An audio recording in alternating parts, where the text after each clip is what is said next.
everybody. I'm sorry we are a little tardy today.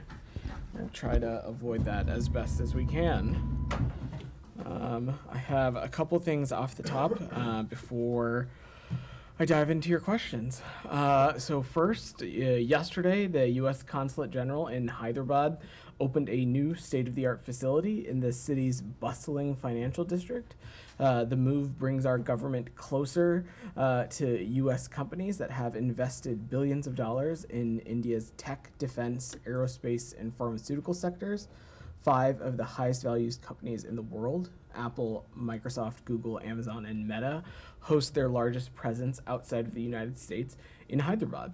Our consulate in Hyderabad is a key to linking businesses and people from the United States and the Indian states of Telangana, Andhra Pradesh, and Odisha. We continue to welcome Indian visitors, business people, and students from those states, and this new facility puts us in a position to increase Mission India's consular services in the future. The new facility, with a project budget of $340 million, pays respect to the local landscape, and through the Ambassador's Fund for Cultural Preservations, we are working with local partners to preserve historic monuments. The new space will help consulate staff work with local journalists. It will increase reporting on climate change and share information on educational opportunities. The new consulate in Hyderabad will also host countless visitors as our militaries regularly team up for joint exercises based out of India's Eastern Naval Command.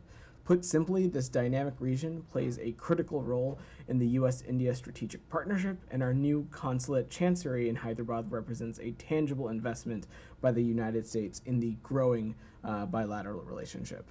I also wanted to offer an update on some of the earthquake efforts on behalf of Turkey and northern Syria. We support and applaud our international partners who raised $7.5 billion in earthquake assistance pledges for Turkey and Syria at yesterday's EU-hosted International Donors Conference in Brussels. During this conference, the United States announced we are providing an additional $50 million in urgent humanitarian assistance to help earthquake-affected communities in Turkey and Syria. This brings total U.S. humanitarian assistance to support the earthquake response to $235 million. With this additional humanitarian assistance, U.S. partners are expanding existing deliveries of food relief items, shelter, safe water, sanitation, clothes items, and other things to reach the millions impacted in Turkey and Syria. We are grateful for the successful efforts of the organizers of this meeting, which was co-hosted by the President of the European Commission, Ursula von der Leyen, and by the Prime Minister of Sweden, Ulf Kristersson, for the Swedish presidency of the European Council. As Secretary Blinken said, the U.S. will remain committed to providing necessary assistance to those impacted by these earthquakes. The U.S. will continue to support those impacted in Turkey and Syria, and we welcome and encourage continued support from our international partners in this time of great need. And lastly, the United States is extremely troubled that the Israeli Knesset has passed legislation rescinding important parts of the 2005 disengagement law, including the prohibition on establishing settlements in the northern West Bank. At least one of these outposts in this area, Homesh, was built on private Palestinian land, which is illegal under Israeli law. It is all the more concerning that such a significant piece of legislation passed with just 31 yes votes out of an assembly of 120 members. De-escalating and reducing violence are in all parties' interests, including Israel's. The U.S. strongly urges Israel to refrain from allowing the return of settlers to the area covered by the legislation, consistent with both former Prime Minister Sharon and the current Israeli government's commitment to the United States. We have been clear that advancing settlements is an obstacle to peace and the achievement of a two-state solution. This certainly includes creating new settlements, building or legalizing outposts, or allowing building of any kind on private Palestinian land or deep in the West Bank adjacent to Palestinian communities, all of which would be facilitated by this legal change. The action also represents a clear contradiction of undertakings the Israeli government made to the United States. Nearly 20 years ago, Prime Minister Ariel Sharon, on behalf of Israel, affirmed in writing to George W. Bush that it committed to evacuate these settlements and outposts in the northern West Bank. in order to stabilize the situation and reduce frictions. The amendments to the disengagement law are also inconsistent with Israel's recent commitments to de-escalating Israeli-Palestinian tensions. Just 2 days ago, Israel reaffirmed its commitment to stop discussion of any new settlements for 4 months and to stop authorization of any outposts for 6 months. Coming at a time of heightened tensions, the legislative changes announced today are particularly provocative and counterproductive to efforts to restore some measures of calm as we head into Ramadan, Passover, and the Easter holidays. With that, Matt, happy to Okay, well, that to was kick it quite off a with mouthful, you. wasn't I know. it? Sometimes we have things to share. Yeah. So I do want to, before I get back to that, let me just ask one real quick question Sure. about what's your understanding of the status of detained American citizens in Saudi Arabia? Then I'll go right to Israel. Sure. So, Matt, the welfare and safety of U.S. citizens overseas is, as you know, the highest priority of the Department of State. We are aware of reports that a U.S. citizen was released from prison in Saudi Arabia, and of course, we welcome this news. But there's a limit to any further detail that I'm able to get into, given privacy considerations. So you can't say at all whether it is correct that Mr. Al-Mahdi, whose son has talked publicly about his father being released. What I would say is that we're aware of these reports and we welcome this news, but I'm not able to get into any further details. Okay. Then on your opening statement about Israel and the Knesset law, I'm just wondering, those are strong words, but are you going to do anything in response? Matt, this is Or is it just something that you're going to criticize verbally? Matt, these are topics and issues that we raise directly with our Israeli counterparts. As I outlined in my topper, we did so as recently as over the course of the past 2 days at the Aqaba meetings, as well as the meetings taking place in Sharm el-Sheikh. This is something we have raised consistently through channels in this building, through Ambassador Tom Nides. It's something that President Biden had the opportunity to discuss with Prime Minister Netanyahu. It's something the Secretary has raised as well, and this is something that we're going to continue to remain deeply engaged and vocal about. Okay, so the short answer is no, you're not going to actually do anything, other than make statements like critical statements from the podium. Is that a fair assessment of it? Like I said, this is something that we're going to we continue to raise directly with our Israeli counterparts and remain engaged on. And it's why, quite frankly, as an administration, we continue to remain deeply committed to a negotiated two-state solution. Right, but you're not actually going to do anything about it other than say that you don't like it. Matt, we continue to have a number of tools at our disposal to engage with our partners and to make our viewpoint quite clear. So other than this one, you speaking from the podium right now, can you give us one or two examples of what those tools are? Matt, this is something that we raise directly. It's something our allies and partners in the region also raise directly with Israel and other countries as well. So just on the same topic. Same topic, yeah. Just one thing to clarify. You said this was raised in the Aqaba meeting, but also like recently.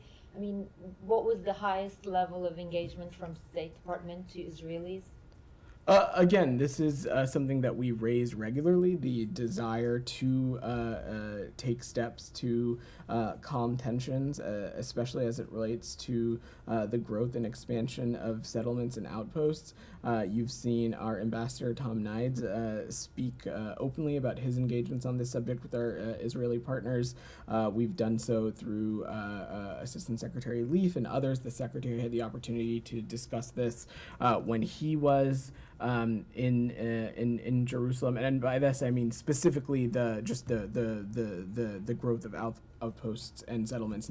I'm not talking about this legislation specifically. Right, but Right. does the secretary now have any plans or any other plans for any other high-level engagement on this specifically? On the I don't settlements? have any calls to preview or to get ahead of, but again, this is something that we remain deeply engaged and in close contact on.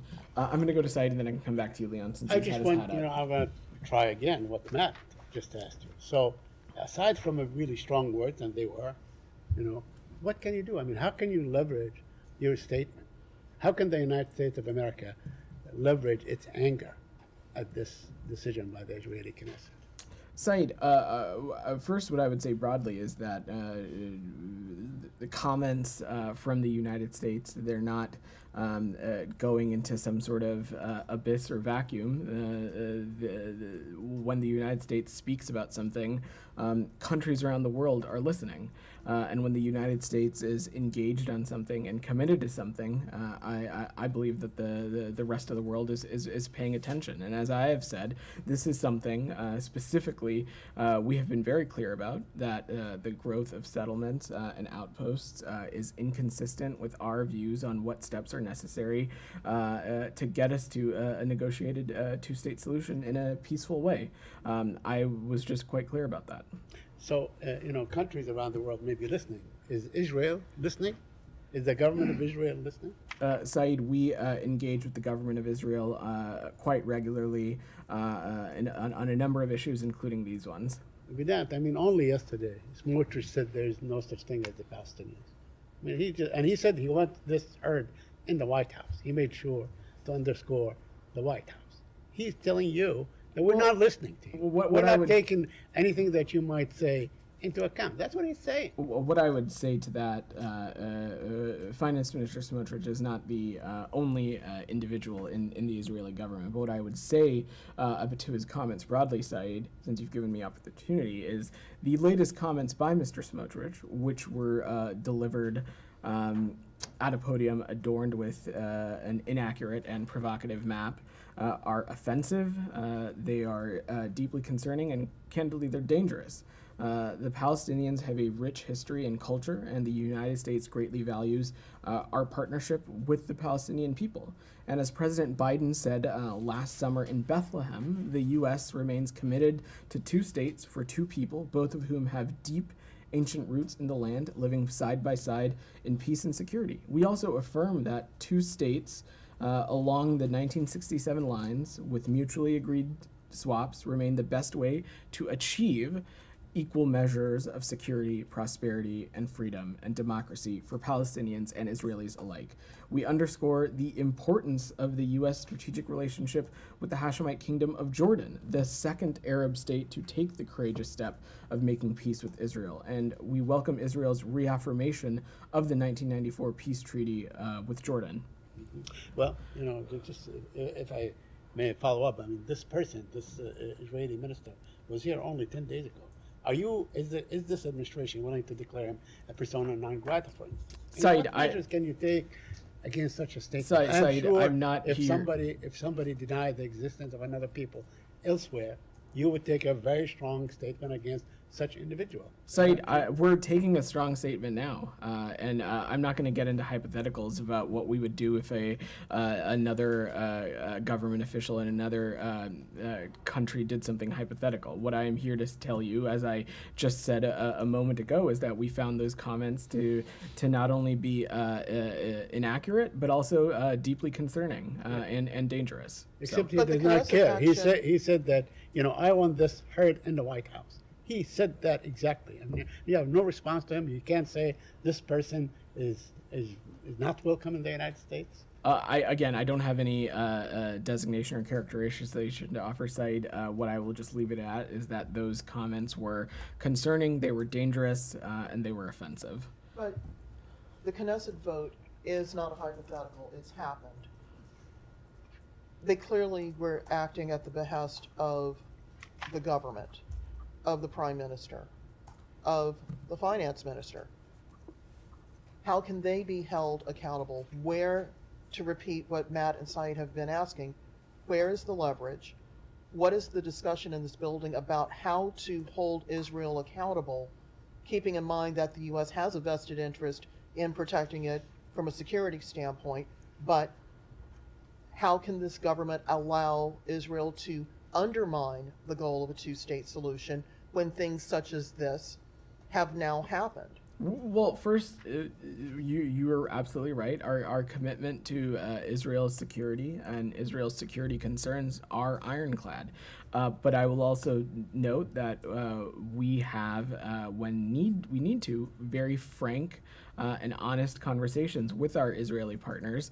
And there's no hypothetical about it. You're right. This kind of legislation does undermine what we think could be required for a negotiated two-state solution. We've been clear that advancing settlements is an obstacle to peace and an obstacle to achieving a two-state solution. And that certainly what this legislation would do would be create new settlements or buildings and legalize outposts. All of this would further incite tensions and put a negotiated two-state solution further away. I'm not going to stand up here and offer a litany list of all the ways in which we can and hold our Israeli partners accountable, but beyond to say that we raise these issues directly, we raise these issues regularly. We do it through this building, we do it through the president, we do it through Secretary Blinken, we do it through our ambassador.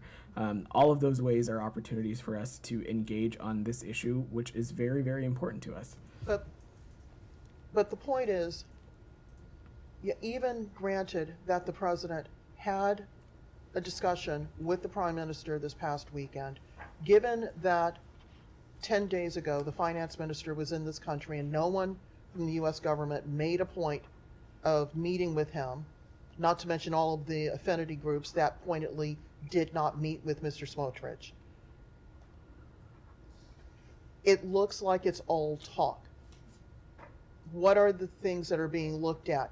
Could there be travel restrictions on those members of the Knesset who voted for this legislation?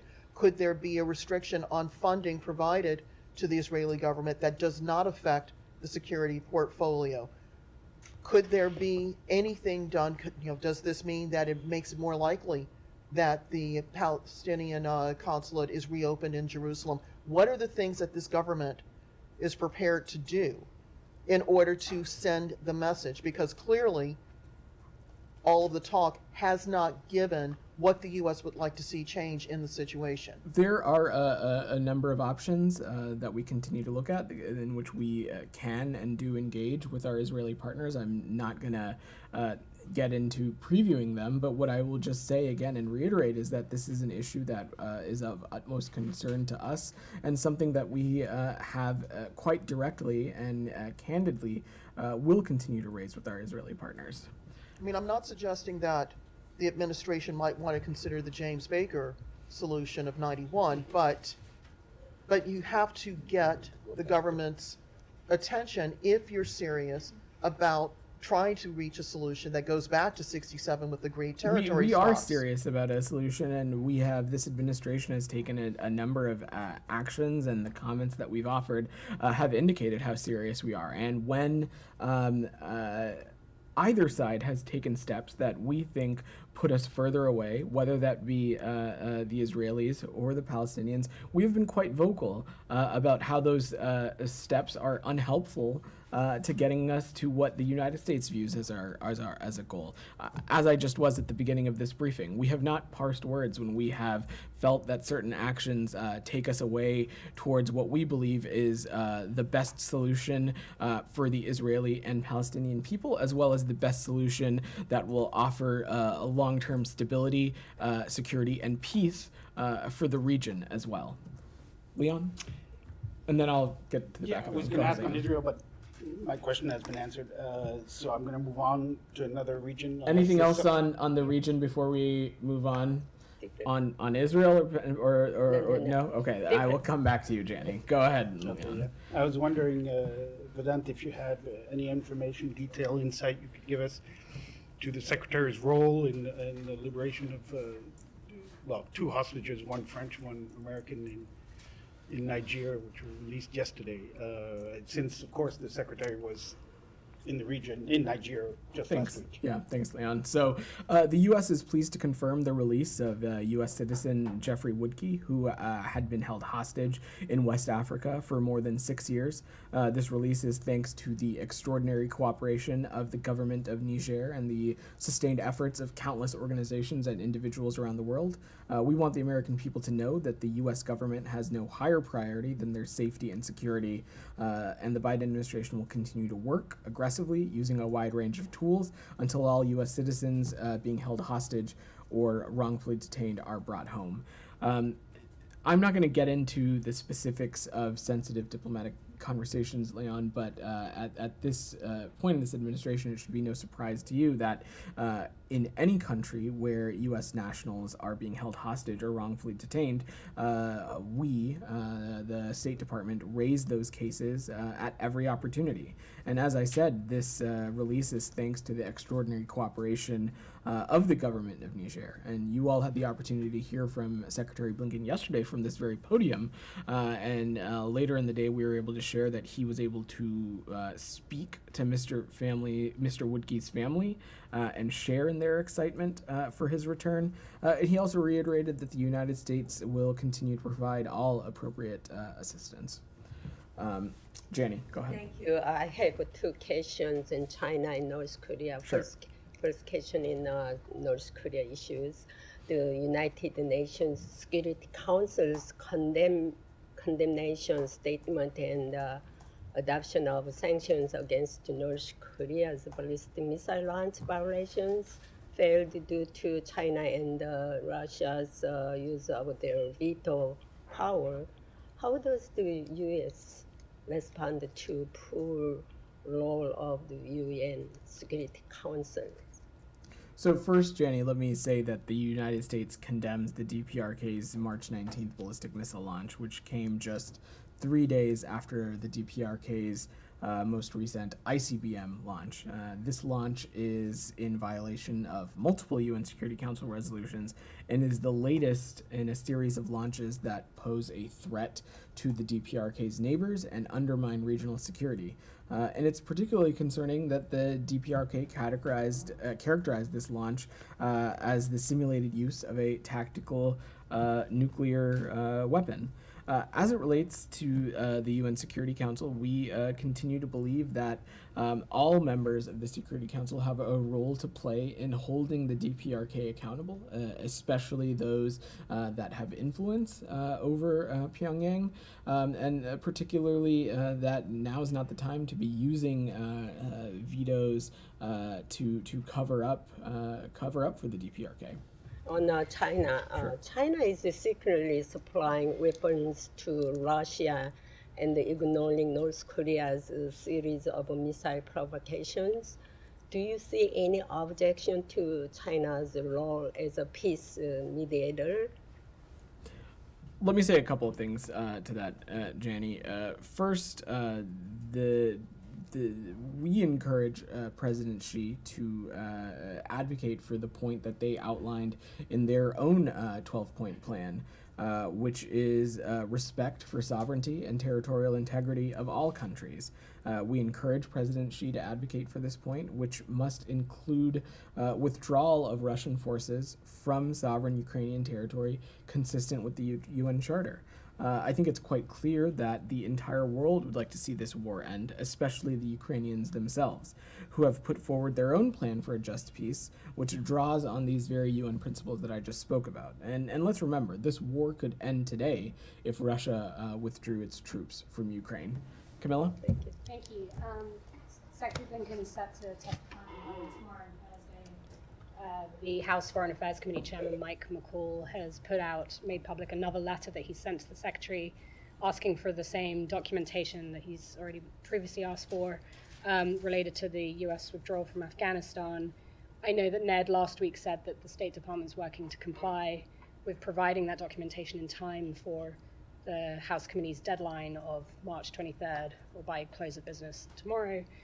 Can you give us an update on whether the State Department will meet the expectations of the House Committee, whether documentation will be provided, and if so, in what form?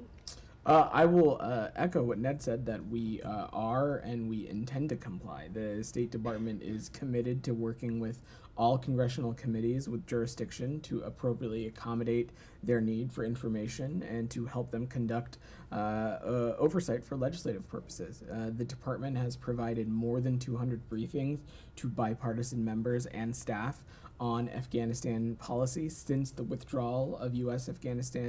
forces from Afghanistan. Additionally, senior department representatives have appeared in public hearings and answered questions on Afghanistan policy, and the department has responded to numerous requests for information from members and their staffs related to Afghanistan policy. As Chairman McCall also has previously said, he and the Secretary have had a constructive discussion when the Chairman visited the department earlier this year, and the Secretary reaffirmed his commitment to cooperate with the committee's work, and we have since provided hundreds of pages of documents responsive to the chairman's request regarding Afghanistan, and we will continue to do so. We are working as expeditiously as possible to accommodate what was an extensive and detailed request, and our provision of information and documents to the committee will continue as we collect and process additional responsive records. Alex. Look, Kylie had a follow-up, then I'll come back to you, Alex. Go ahead, Kylie. Just to be a little bit more specific, they've obviously requested a tremendous number of documents from this building, but there's 3 sets of documents or documents that they have said they prioritize or would like you to prioritize giving to them. One is the dissent cable that was written from diplomats last July. The second is the department's Afghanistan withdrawal after action report. And the third is multiple versions of the department's emergency action plans for Kabul. On those 3 specific things, can you give us an update as to if you think that those documents will be provided to the committee by the end of the day tomorrow? I'm just not going to get into a tit-for-tat litany of the work that's being ongoing. What I will just reiterate is that we have since provided hundreds of pages of documents responsive to the chairman's request. We're going to continue to do so. We're working as expeditiously as we can. As you know, this whole process requires very intensive and detailed work, processing and looking at records and figuring out what is responsive to the various requests. So I'm going to let that process continue to play out. And just, I assume then that the department is prepared to have to deal with subpoenas if those documents aren't provided to them. We at any turn, this department is always going to intend to comply with the law. Alex, go ahead. A couple of questions, but let me just follow up with China first. Sure. Let me get your sense on today's second days of meeting between President Xi and Putin. Other than just lavish display of solidarity and friendship we have seen, what do you think Chinese president is really after in Russia? Alex, that's a question for President Xi. I'm not going to speculate there. You should reach out to his spokesperson. Sure. You probably have seen Russian officials today say that they are planning to put together UN Security Council informal meeting on quote-unquote the truth about Ukrainian children being transferred to Russia. Let me get your reaction to that, and also to the fact that a man who is wanted by the ICC for war crimes is going to actually lead the world's most important security body as of next week. Alex, we know the truth about what's happening to Ukrainian children. Our colleagues at Yale University and the Bureau of Conflict and Stabilization Operations have shown immense leadership in unearthing the horrific truths of what is happening to Ukrainian children. We are seeing numerous reports of children being separated from their families, being sent to facilities all across Russia, some that are closer to the United States when it comes to mileage as opposed to Ukraine. Ukrainian children being forced to be adopted by Russian families. We know what's happening to Ukrainian children. We don't need the Russian Federation to tell us. And the second part of my question was about the fact that Putin is going to lead that the world's most important body. Do you have any problem? He's going to lead what? On a UN Security Council as of next week.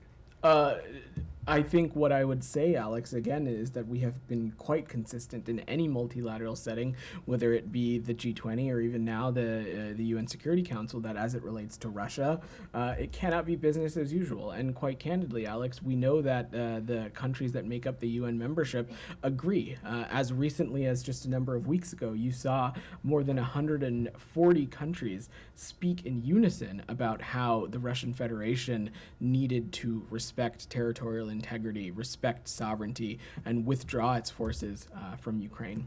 Can I Nike, also ask I'm about going to work Russia? the room a little, Alex. Nike, go ahead. Just follow up on the China-Russia joint statement. Could you provide a general assessment, U.S. assessment?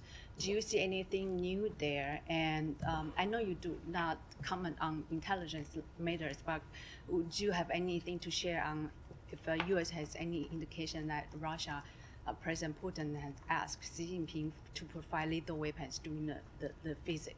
Thank you. Like I said, like you so aptly pointed out, I'm not going to.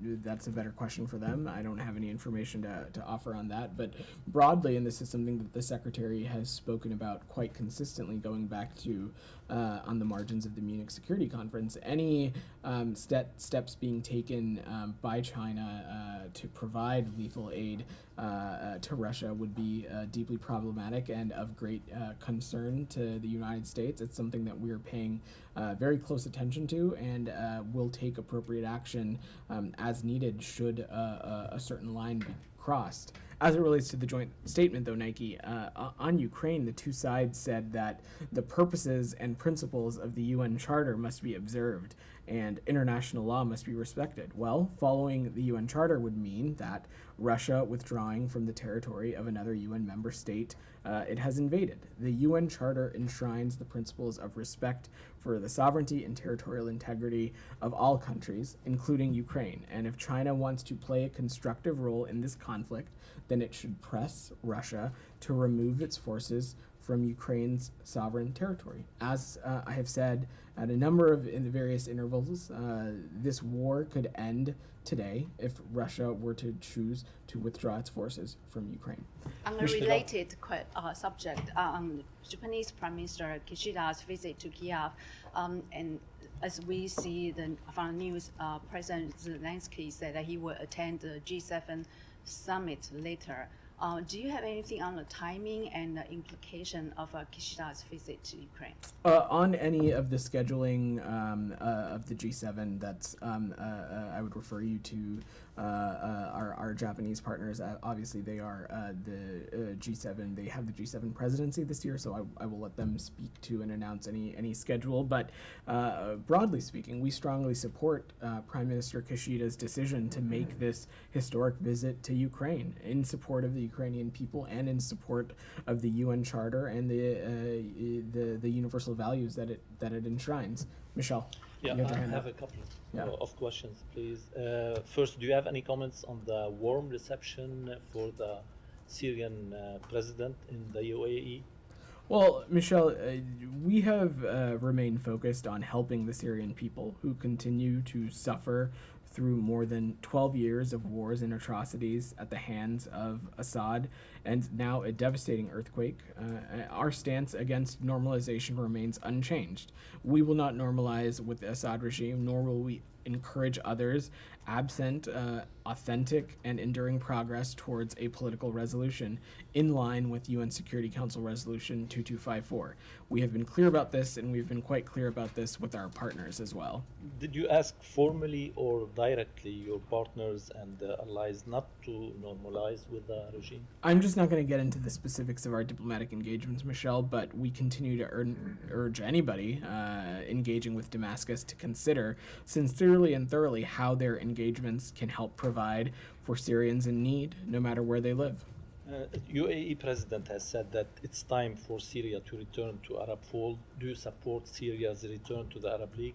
Again, I think I was quite clear. We will not normalize with the Assad regime, nor will we encourage others, absent authentic and enduring progress, for them to normalize their relations with Syria either. And my final question on this. On Syria, I just want to know, is it still the administration's, part of the U.S. position that Assad's days are numbered? That Assad what? his days are numbered? I'm not here to announce or make new policy, No, Matt. I just got wondering, I mean, it was about a decade or a little over a decade ago that the former president of the United States said, or a former president of the United States said his days were numbered, something that was repeated over and over and over again, and here we are now, 10 years later or even more. Yeah. And he's still there, and he's visiting one of your good friends. Again, Matt, I don't have a new U.S. policy to announce beyond what I said. That our hope is for an authentic and enduring progress toward a political solution that is in line with the will of the Syrian people. And Back my, to you, Michelle. my final question Yeah. on this, are you considering to apply the Caesar Act against the countries who normalize with the Syrian regime? Michelle, I'm not gonna preview or get ahead of any actions. I think what I will just say again and reiterate is that we remain committed to assisting the Syrian people by working with international partners to deliver life-saving assistance. But broadly, as it relates to normalization, we will not normalize with the Assad regime, nor will we encourage others absent authentic and enduring progress as well. Go ahead in the back. Hi, thank you, Vedant. Jack Smerchant with the Epic Times. Great. John Kirby stated yesterday that Secretary Yellen and Secretary Raimondo may potentially visit China. Do you have any information regarding the objectives of this visit? I will let the Secretaries of Commerce and Treasury speak to their own travel, specifically as it relates to Secretary Blinken, though, as he has said quite openly before, we will reschedule our visit to the PRC when conditions allow. I don't have any updates on when or what that could look like, but it's a line of effort we're continuing to pursue. And does the department have any reaction to Putin and Xi's pledge to deepen their strategic relations today? Well, I think I just answered a number of questions about President Putin and President Xi's meetings. Okay, and then one final one on Ukraine. Poland and Slovakia pledged fighter jets for Ukraine. Does this change the U.S. position on providing jets for the war? What are the factors preventing the U.S. from providing the jets? It does not change our position, and the Secretary had an opportunity to speak to this a little bit in Niamey during his press conference, but the transfer of military equipment is a sovereign decision for a country to make in a manner consistent with its international obligations. Poland and Slovakia have both been providing a significant amount of security assistance to Ukraine, as have more than 50 nations around the world alongside of the United States. You've heard the president and leaders of the Pentagon be quite clear. F-16s are not something we are considering right now. We have been focused on sending Ukraine what they need to succeed in each phase of this war, as we have consistently done so since even before February of last year. Right now, our focus is on air defense capabilities and weapons and equipment they need to retake the ground. Go ahead. Yeah. Indian Prime Minister met in New Delhi Mm-hmm. and agreed to maintain the rule-based international order. So are you welcoming this meeting as a partner of Pacific Quad? And one more is the Japanese Foreign Minister Hayashi has been criticized by some media outlets when he was absent in the G20 Foreign Ministers meeting because of a domestic cabinet session. Sure. Do you have any comment? Let me say a couple of things on your second question. I will let Foreign Minister Hayashi and his team speak to his own schedule, but what I can say is that Secretary Blinken enjoyed being with Foreign Minister Hayashi the very next day, in which they were able to sit together on a panel for the Quad during the Raisina dialogue. They also had the opportunity to have a great bilateral engagement on the margins of the Raisina dialogue as well, and we continue to view Japan as an important and critical partner when it comes to not just only our priorities in the Indo-Pacific, but in the world broadly. And to your first question, I will let, of course, New Delhi and Tokyo speak to their own engagements, but of course, members of the Quad engaging in their own bilateral engagements is a good and welcome thing. But I will let them speak to that. Go ahead, and I'll come back to you. Sorry. Go ahead. President Andrés Manuel López Obrador criticized earlier today your human rights report, and he called the State Department a liar. Do you have any comment on that? Well, what I would say is that the United States has worked for decades to strengthen respect for human rights, and this commitment reflects core American values and internationally recognized human rights enshrined in documents such as the Covenant on Civil and Political Rights and the Universal Declaration of Human Rights. This is a report that we have released regularly on an annual basis, and it is about recognizing and promoting the human rights and the foundations of freedom and justice and worldwide peace. Humaira. It was pretty much the same question, but I mean, do you actually have a response to him calling you guys liars? And they also say U.S. believes it's the government of the world. Those are like pretty strong words. Do you have a response to that? We have never been ones to indicate that we are the governments of the world or some kind of edict like that. Specifically as it relates to Mexico, though, the reported involvement of members of Mexican police, military, and other government institutions in serious acts of corruption and unlawful arbitrary killings remain a serious challenge for Mexico, and that's why they were highlighted in our report. But also broadly, as it relates to the United States, we have never been one to try and imply we don't have our own challenges domestically. The Secretary has spoken to this quite candidly before, and as he likes to say, we do not sweep these issues under the rug. We talk about them openly. We engage on these issues. And the Human Rights Report, another thing important to remember is that it is something that's mandated by Congress. We, of course, don't critique and look at ourselves through the auspices of this report specifically, but we do that broadly, and we do that in other multilateral settings, and we take part in forums as it relates to human rights in the United States as well. Nick, go ahead.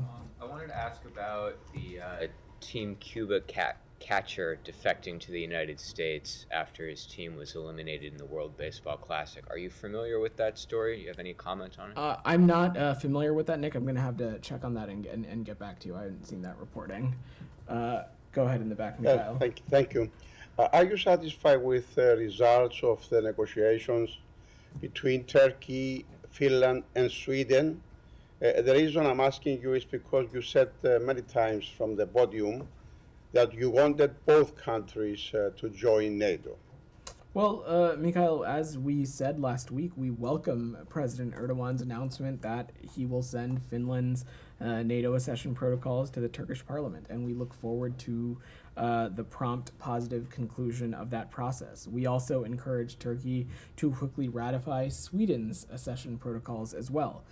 Our belief continues to be, as robustly when this process started, that Sweden and Finland are both strong, capable partners that share NATO's values and will strengthen the alliance and contribute to European security. The U.S. believes that both countries should become members of NATO as soon as possible. So you are not agree with the actions by Mr. Erdogan, who is stopping the Sweden to join the NATO, as I understand. We remain fully committed to Finland and Sweden's accession. The strength of that support can be clear in our own Senate overwhelming bipartisan vote, as well as the swiftness of President Biden signing those protocols, as well as the Department of State accepting them as well. This is something that we are deeply, deeply committed to.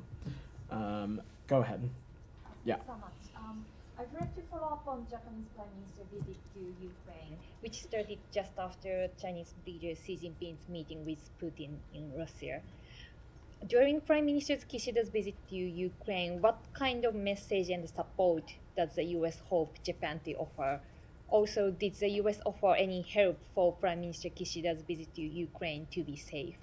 I'm not aware of any of any engagements like that, but what I will say broadly and reiterate again is that we strongly support Prime Minister Kishida's decision to make this historic visit to Ukraine. Japan has been an incredible partner in holding the Russian Federation accountable, in supporting our Ukrainian partners. They have done so since this conflict started, and I know that they will continue to do so, especially this year as they are going to take the presidency of the G7, and the G7 body as a whole has also played an incredible role in not just supporting our Ukrainian partners, but holding the Russian Federation accountable. Elizabeth? Go back to Saudi Arabia. Sure. Are there currently any cases of wrongfully detained U.S. nationals in the kingdom? It is not my understanding that there are any wrongfully detained cases in the kingdom right now. And then can you provide any update on the handful of Americans that are under travel ban in the kingdom? Has the administration made any progress in seeking their release? So, broadly speaking, we have no higher priority than the well-being and fair treatment of all U.S. nationals detained overseas. Our consular officers overseas seek to ensure that U.S. Nationals who are detained are receiving humane treatment and that all fair trial guarantees are respected. And as we would with any country, we continue to push for regular and consistent consular access, but I don't have any specifics on specific cases to offer. Can you speak to the one issue of the travel bans themselves? Do you think they're okay if that's the law of the country, or do you think that a foreign country should not be allowed to ban an American citizen, even if they are a dual national, from leaving that country? Matt, of course, each country is going to have its own sovereign laws, and each case is different. So I'm not going to speak about this in a broad brushstroke. You don't have any.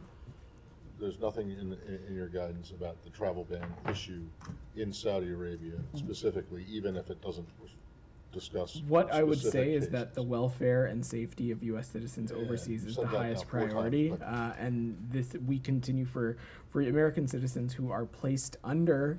Who are detained or are placed under travel bans. We continue to engage directly with them through our consular officers to try and find ways to rectify those circumstances if we can, and ensure that U.S. detained nationals are receiving humane treatment and that all relevant fair trial guarantees are respected. Final question, we'll go to Alex and Nike. Thanks so much. On Armenia, Azerbaijan. Sure. I was hoping you would help us better understand the first line in your readouts of the Secretary's call to both Yerevan and Baku. You said he called them to offer continued U.S. assistance in facilitating peace discussions.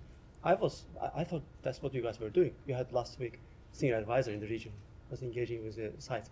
Why would the Secretary make that call to ask for U.S. permission for U.S. engagement? He was offering his continued support on the U.S.'s assistance in these engagements, which, as you know, Alex, you've watched this issue quite closely, has something we have remained quite committed on. Obviously, through Secretary Blinken's commitment to this issue, when Ambassador Rieker was leading this portfolio through his work, and now through the work of Lubano as well.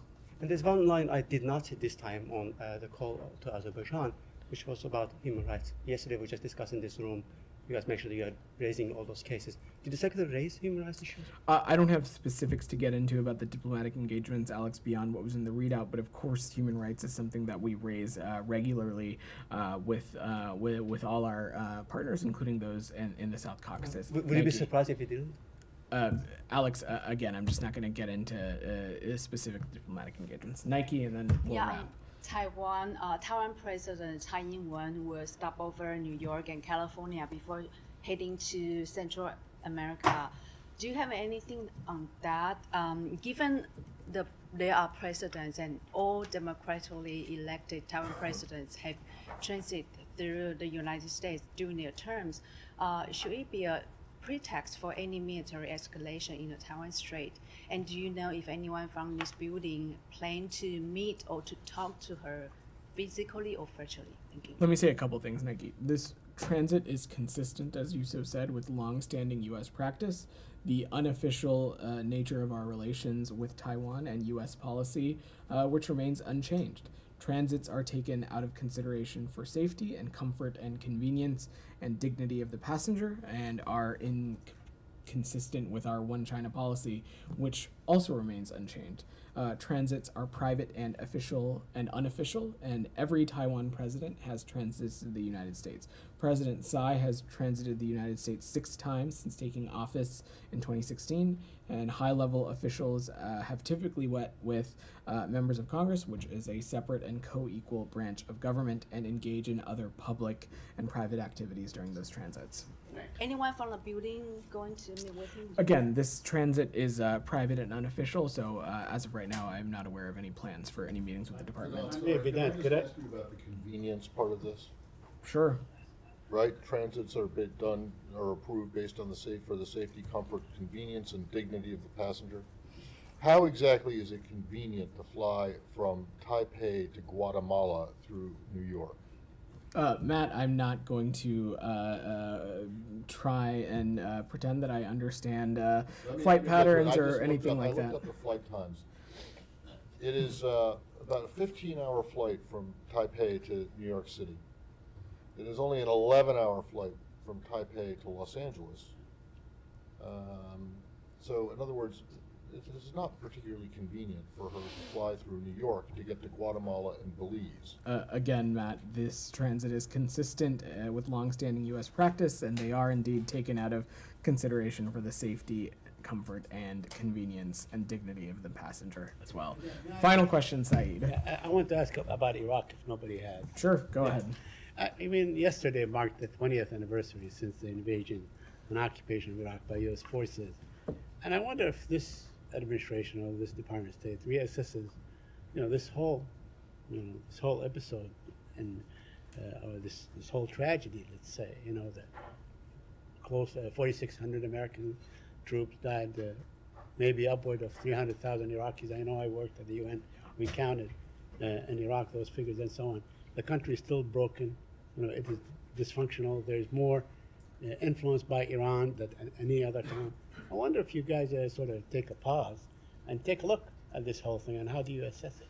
Saeed, our administration, our attention is, as it relates to our relationship with Iraq, is forward-looking. Currently, Saeed, and I'm sure you're familiar with this, 50% of Iraq's population is 20 years old. And so much of our work is concentrated on them and looking forward. Our attention is on expanding the U.S.-Iraq Strategic Framework Agreement beyond security to a 360-degree relationship that delivers results for the Iraqi people.